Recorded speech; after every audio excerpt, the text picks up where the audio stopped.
The city never slept. Even at 3:47 a.m., its bones rattled with the hum of buses, the hiss of neon, and the low, constant murmur of the streets. Concrete sighed under the weight of too many secrets, and the shadows between the alleyways held things that didn't move like they should. At the center of it all stood Nathan Ryland, a former detective turned insomniac, whose only companion these days was the flicker of a dying CRT monitor in his cluttered apartment. He lived on the 11th floor of a high-rise in Greystone District, a sector of the city so neglected it had become a myth to those who didn't grow up there. Half his neighbors were ghosts, the other half wished they were. The buildings leaned with exhaustion, windows like blind eyes staring out at nothing.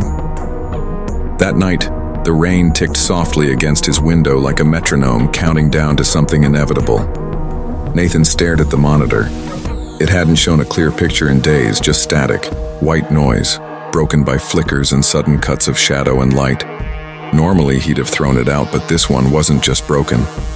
It was deliberate, because sometimes, if he watched long enough, the static would shift.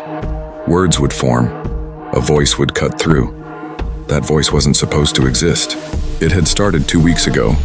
He'd been reviewing archived surveillance tapes from an abandoned precinct project when, amidst the hiss and distortion, a woman's voice whispered his name.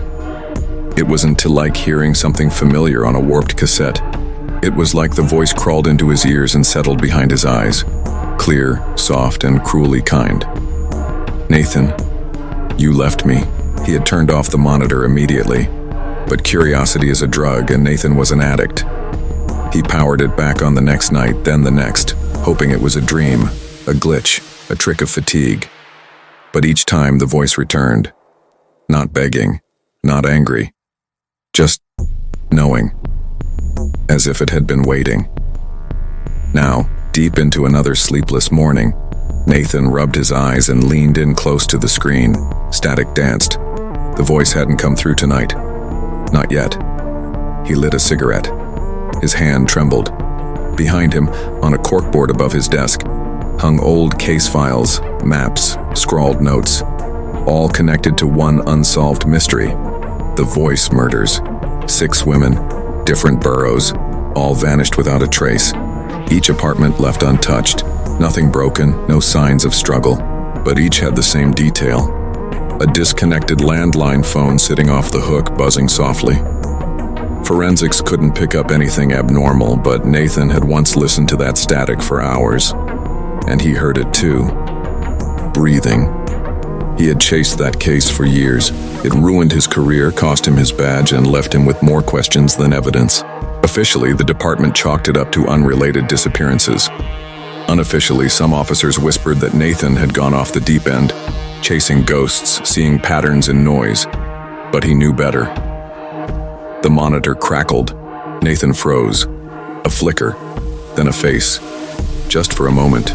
Impossible to describe. More impression than detail. Long hair, eyes too wide, lips that moved without forming words. Then the voice, slow and deliberate. Don't turn away. Nathan's breath caught in his throat. He reached for the volume dial, turned it up.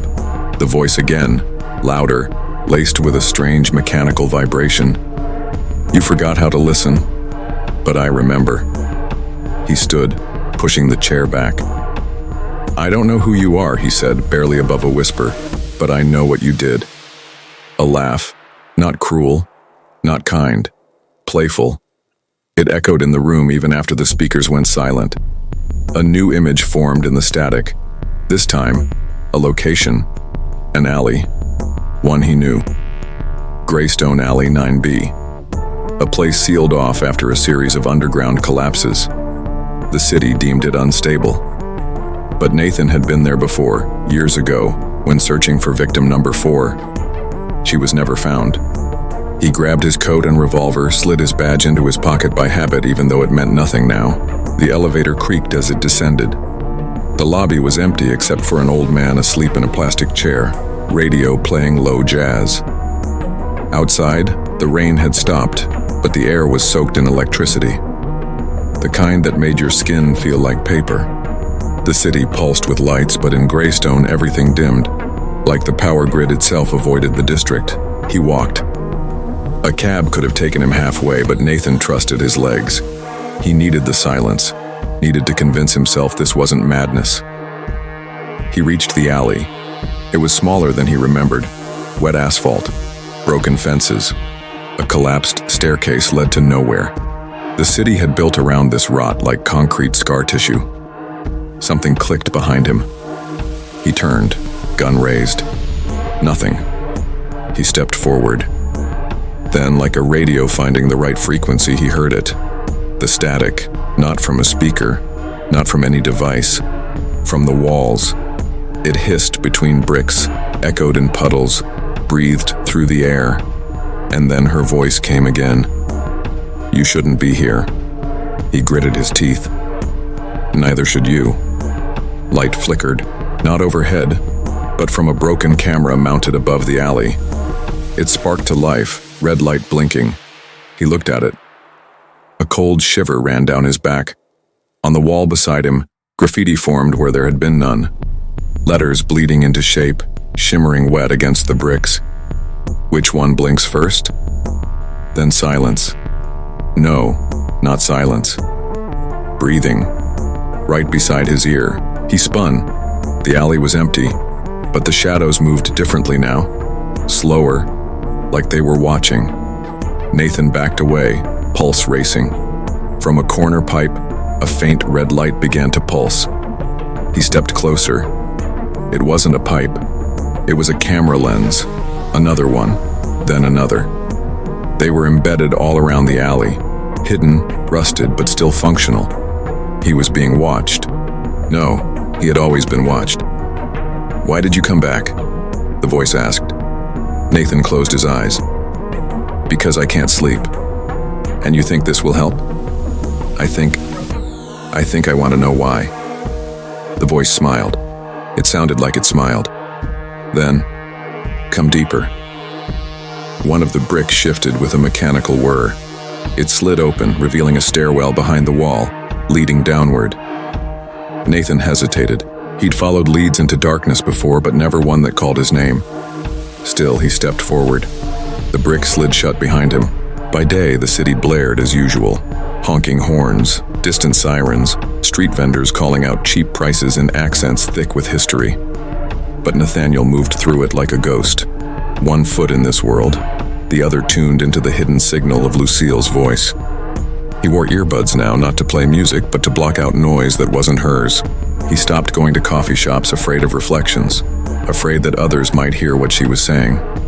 Because Lucille had changed. Where once she offered protection, now she gave instruction. "Go to apartment 9C, don't knock." He hesitated. "Trust me." And he did. Always. Inside 9C, he found a wall of monitors.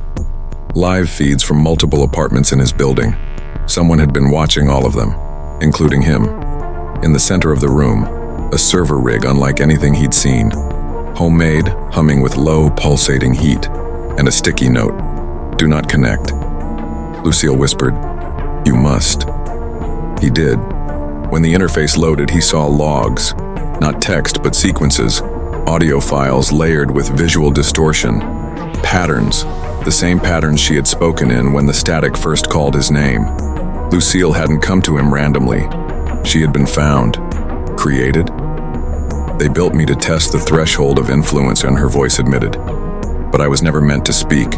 I learned. I adapted. You listened." The more he listened, the clearer her words became. Not only through screens, but in his mind. His own inner voice now echoed in her cadence. Soft. Confident. Unrelenting. He stopped calling his sister. Stopped checking in with old friends. The city was louder now. Every street lamp buzzed with interference. Every piece of glass shimmered with Lucille's silent gaze. And then came the directives.